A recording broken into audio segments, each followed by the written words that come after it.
Now, China has lashed out at the United States after Washington declared that it no longer considers Hong Kong politically autonomous from Beijing.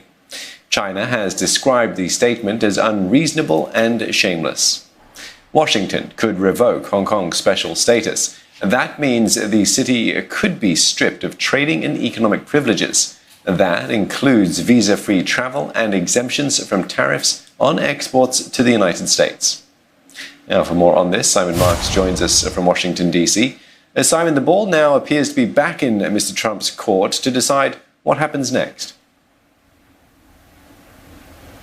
Well, I think the White House, Steve, would argue that the ball is very much in China's court, that the United States has made its position very clear. It has revoked the certification of Hong Kong's autonomy. That has inevitable consequences, including those issues that you've outlined there, the end to visa-free travel, the end to exemption from the tariffs that apply to the mainland.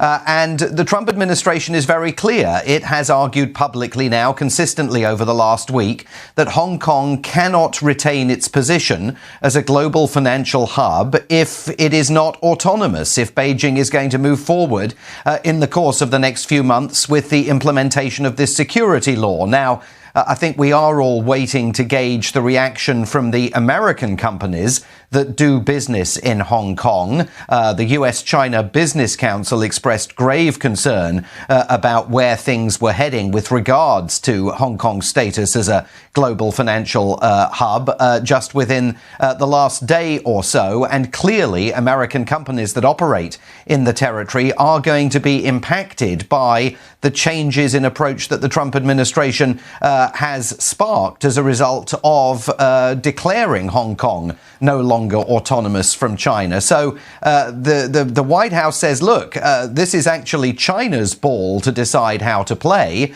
If they press ahead, not just now with the adoption of this security law, but with its imposition later in the year, that, they argue, is going to lead to a brain drain of people leaving Hong Kong. It's going to lead to capital flight from Hong Kong. And Congress may well decide that it's going to lead to sanctions against top Chinese officials who impose that new security legislation. So President Trump certainly has some decisions to make about the details of how he's going to advance US policy towards the territory now that its autonomous status has been revoked. But I'm not entirely clear that the White House thinks that they now get to control the outcome on their own of all of this. Simon, does President Trump really have any leverage at all? I mean, we're wondering whether he has the stomach for a fight here, but it seems that he almost doesn't have any choice other than to escalate tensions with China in the midst of this pandemic and an economic downturn.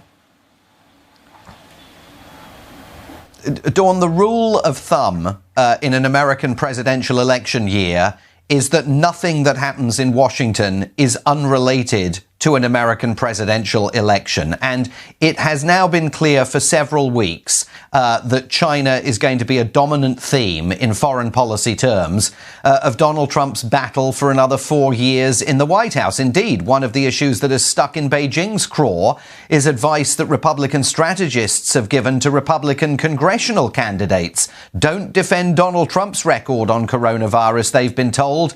Attack China's. And so this escalation of tensions cannot be separated from the electoral timetable here in the United States. And the timings of all of this, of course, are deeply unfortunate, because if the security law gets imposed in Hong Kong in September, that's going to be, 8 weeks away from America's date with the presidential election. Donald Trump will seek, I think, to capitalize on that and use it to his own domestic political advantage.